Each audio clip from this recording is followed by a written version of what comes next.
I just wanted to talk about a very practical experience with one of the amulets.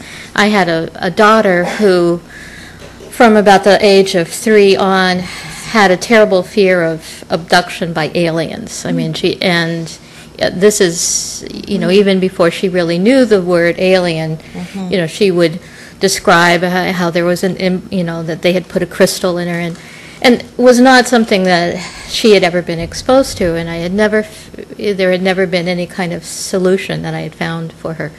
So when they came out with a Firewall necklace, she had tried 1 or 2 of the other amulets, but she put on the Firewall necklace and immediately said that she had a sense of feeling safe, that of all the different amulets that she had tried, she really had a very profound sense of safety. Shortly after that, a woman that I knew who had a very young boy, he's 4 at this time, named Nicholas, began talking to me about her son was having nightly terrors of these, and again, he didn't know the word alien. He said, astronauts come and take me, and they do medical things to me, and he would kind of shudder.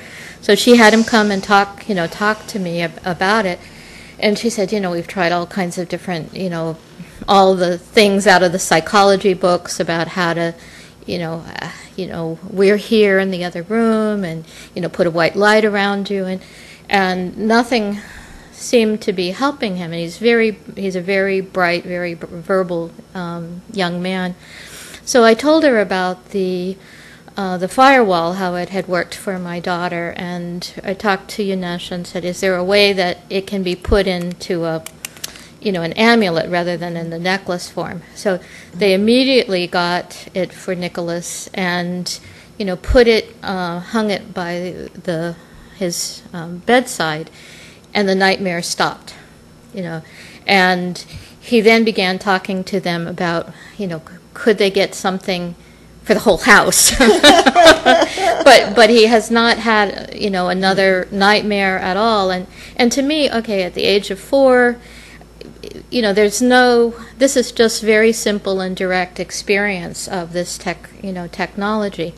And I had loaned the beacon to the family, and they were using it, and they had put it up on a very high shelf to keep it out of the way of Nicholas, so it wasn't in view. He walked into the room, came kind of running into the room, and immediately turned, whirled around, pointed to it, and said, "What's that?" So I just, for me, I think that was such a very practical. I mean, there have been other proofs where giving one of the amulets to one of the artists that I work with.